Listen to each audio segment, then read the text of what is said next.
आलो बाण पाहिला बाणाला खाली घेऊन आलो खाली आम्ही सुंदर अशा प्रकारचा नंदीग्राम नावाचा एक नगर पाहिलं त्या नंदीग्राम नावाच्या नगरामध्ये सुंदर एक भरत नावाचा भक्त पाहिलाय अहो भरत कसला साक्षात तो मला रामच वाटला राम भ्रमे भ्रमले माझे चित्त क्रोध वेसाला तेथ सुमित्र सांडूल तुरित येते रघुनाथ काला साक्षात तो भरत होता वास्तविक पाहता भरत आहे पण पाहण्याची दृष्टी महाराज असणारी रात्री सांगितल्याप्रमाणे बाबांना सहज मी अंधळा वृत्ती असणारी त्या ठिकाणी निवृत्त झाली आणि मला भरत हा रामाच दिसला आणि भरत हा रामाच दिसल्यामुळं रात्री आपण ऐकलं का राम दिसला भरताला का भरत राम दिसला तर ही वृत्ती असणारी त्या ठिकाणी महाराज निवृत्ती झाली होती ना म्हणून करता राम दिसला आणि असा राग आला राम दिसला म्हणून आणि राम म्हणूनच भरताला बोललो अविचारी मी वानर बोल बोलिलो खडतर अति तिकट वागमात्र ते रघुवीर क्षमा करो बघा प्रेमाच्या जातीमुळे माझे मारुतीराय बोलले होते हा का आलास रे इथं नको नको ते बोलले आपण ऐकलं महाराज नको सकाहून वे परवा हा किती नको नको ते वाघ वज्र म्हणजे शरीराला टोचायसारख्या बोलण्या आपल्या भाषेमध्ये म्हणतो ना अहो बोलायला पाहिजे होतं त्याने पण शरीराला टोचण्या दिल्यासारख्याच बोलल्या हो वाघ वज्र बोललो खूप बोललो बरं का मी तुम्हाला देवा भरतलाच राम समजून बोललो आहे म्हणून करता प्रभू मला माफ करा भरत प्रेमात भूत प्रेमे लोभलेस चित्त देह गेहन सांभाळित प्रेमे डुलत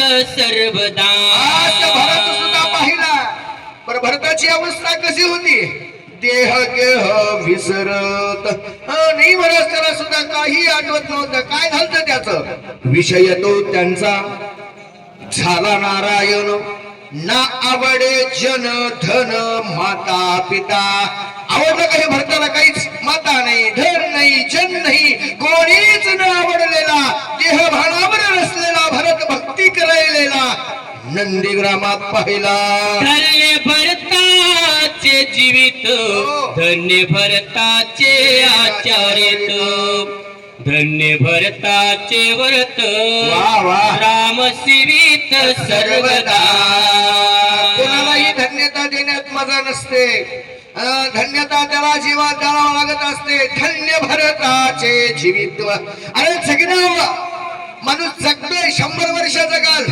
पण कसा जगला ह्याला महत्व आहे कसा जगला ह्याला महत्व आहे जगायला काय करायचं म्हणजे ते 105 वर्ष जगले काय करायचे असल्या जगण्याला अरे 40च वर्ष जगला पण कसा जगला धन्य त्याचे जीवित्व त्या असणाऱ्या त्या ठिकाणी आचरणी जगला धन्य भरताचे आचरण भरताचं असणारा त्या ठिकाणी सगळं तिथलं वातावरण पाहिलं स्वतः मी पाहिला आणि खरोखर भरताला धन्यता मारुतीरायासारख्याने द्यावी एवढा भरत असणारा त्या ठिकाणी श्रेष्ठ पाहिला धन्य भरताचे जीवन धन्य भरताचे भजन धन्य भरताचे ज्ञान राम चिकन सर्व धन्य भरताचं जीवन असणारं त्या ठिकाणी आहे आणि जीवन चांगलं बनवण्यासाठी धन्य भरताचे भजन जीवन जगण्यासाठी काय लागतं महाराज भजन लागतं भजन भजन झाल्यावर भोजन आपोआप असतं याच्यात काही नवल नाही ते सांगायची गरज नाहीये परंतु धन्य भरताचं भजन आहे अशा या भरताला असणारं त्या ठिकाणी मी पाहिलं राम सेवित सर्वदा रामच बोलायचा रामच घ्यायचा देता घेता राम राम राम रामच असणारा त्या ठिकाणी म्हणणारा सदा रत असणारा भक्तीमध्ये रत असणारा भरत मी पाहिला धन्य भरताचा भावार्थ धन्य भरताचा विकास धन्य भरताचा सिद्धार्थ श्री रघुनाथ सर्व कर्मी बघा भरताचा भावार्थ भरताचा इत्यार्थ आणि भरताचा सिद्धार्थ प्रथमतः भरताचा काय भाव आहे भाव आणि भाव असला पाहिजे की नाही देवावर? भाव असला इच्छार्थ पूर्ण झाल्याशिवाय राहत नसतो, आणि इच्छार्थ पूर्ण झाला ना की सिद्धार्थाकडे माणूस गेल्याशिवाय राहत नसतो. म्हणून त्याच्यासाठी आधी भरताचा भाव पाहिला. भाव असताना पाहिल्याबरोबर असा भरत मी दुसरा कोणीच पाहिला नाही, हे भरताचा इच्छार्थ आहे. आणि भरताचा असणारा सिद्धार्थ एकाच ठाम, राम घेता राम देता, याच्याशिवाय दुसरं भरताकडे काही नव्हतं. म्हणून माझ्या मारुती रायासारख्यानं भरताला धन्यता द्यावी. धन्य भरताचे कुळ, धन्य भरताचे शिळ, धन्य सूर्य वंश माळ, अविकळ राम भजनी. बघा, आणि जीवनामध्ये अजून ह्या एक दोन गोष्टी फार महत्वाच्या असतात. धन्य भरताचे कुळ, भरताचं कुळ असणार त्या ठिकाणी धन्य आहे. आणि भरताचं काय महाराज अजून धन्य माहितीये का? शील. शील म्हणजे नेमकं काय? अहो, शील म्हणजे आचरण. याच्यातच महत्व आहे. आणि माणूस कशात आहे त्याच्यातच करत असतो. सगळ्या माणसाला महत्व जर कशात असेल, ज्ञान कमी असेल हो, ज्ञानाशी काही घेणं देणं नाही हो, असेल कमी ज्ञान एखाद्या वेळेस हो, पण त्याचं आचरण कसं आहे हे पाहणं महत्वाचं असतं. आणि ते भरताचं आचरण शुद्ध आचरणाचं आहे. नवे नवे भरताची सगळी सूर्यवंशी माळच धन्य.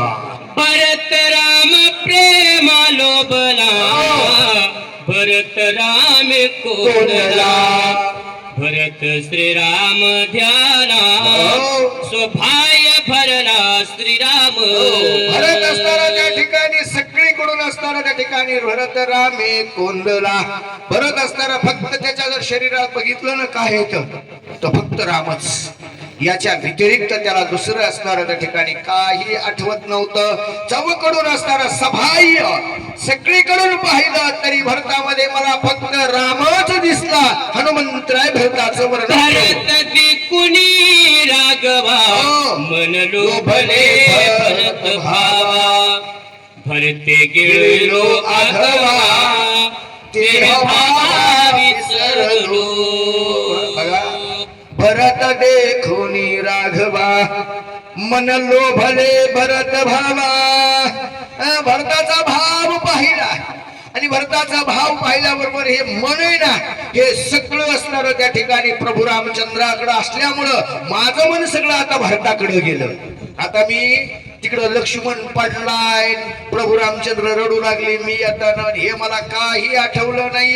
कारण भरताचा भाव पाहिला आणि भरत असणारा त्या ठिकाणी पाहिला, आणि माझं मन भरतावर सगळं गेलं. आणि भरते गिळिलो आघवा, भरताच्या असणाऱ्या प्रेमामध्ये मी सर्वस्वी असणारा त्या ठिकाणी गिळून गेलो. म्हणजे माणसं म्हणत नाही का, नाही नाही हो, त्यांनी सगळं गिळून घेतलं. आता त्याप्रमाणे असणारा त्या ठिकाणी माझं तिथं भरताला पाहून माझी अवस्था झाली. हनुमंतराय बोलता, कथा भरत प्रेम गहन, नेत्राची वर्ते झाले क्षीण, देखणे पणे भरते जाण, माझे नयन व्यापिले. महाराज असताना त्या ठिकाणी भरताला पाहिलं, आणि भरताला असताना त्या ठिकाणी पाहिले द्रष्टा दृष्टी दर्शन. ही जी त्रिपुटी आहे ना, दृष्टी पाहण्याची, कोणाला पाहायचंय? द्रष्ट्याला पाहायचंय. आणि द्रष्ट्याला पाहिल्यावर दर्शन झाल्याशिवाय राहत नाही. हे दृश्य द्रष्टा दर्शन आहे ना, हे माझं असताना त्या ठिकाणी हे डोळे पाहण्याची जी दृष्टी आहे ना, ही सगळी राममय होऊन गेली. ऐकता भरत कथा निरूपण, श्रवणी कोंदले श्रवण, नभ झाले शब्दायमान, अनाहत गहन लागले. त्या ठिकाणी गोष्टी ऐकल्या आणि कानानं महाराज समाधान वाटलं. श्रवण श्राव्य श्राव्य, हे ज्या त्रिपुटी आहे ना, ही माझी असणारी भरताची सगळी राममय झालेली आहे. कथा भरत प्रेम गोडी, रसा रसा ते ओसंडे, अवधूत वेध पुढी, सप्रेमावडी भरताची. भरताची असणारी जी गोडी आहे, जी चाखण्याचा जो प्रवेश आहे, ते सगळा काय झालेला आहे? माझी मदत झाली. अनावर वाचा छंद या नामाचा घेतलासे, याच्याशिवाय भरताची जीभ दुसरं काहीच करीत नव्हती हे मी पाहिलं. घेता भरत भजन गंध हो. प्राण विसरला घाबूढ. घ्राणी कोंदला परमानंद प्रेम मकरंद भरताचा. भरताची असणारी त्या ठिकाणी जी क्रिया आहे भगवत पंचकरण झालं अशोक बाप्पाने सांगितलं ते असणारं त्या ठिकाणी नाकाचं कर्तव्य घेणे, श्वास घेणे सोडणे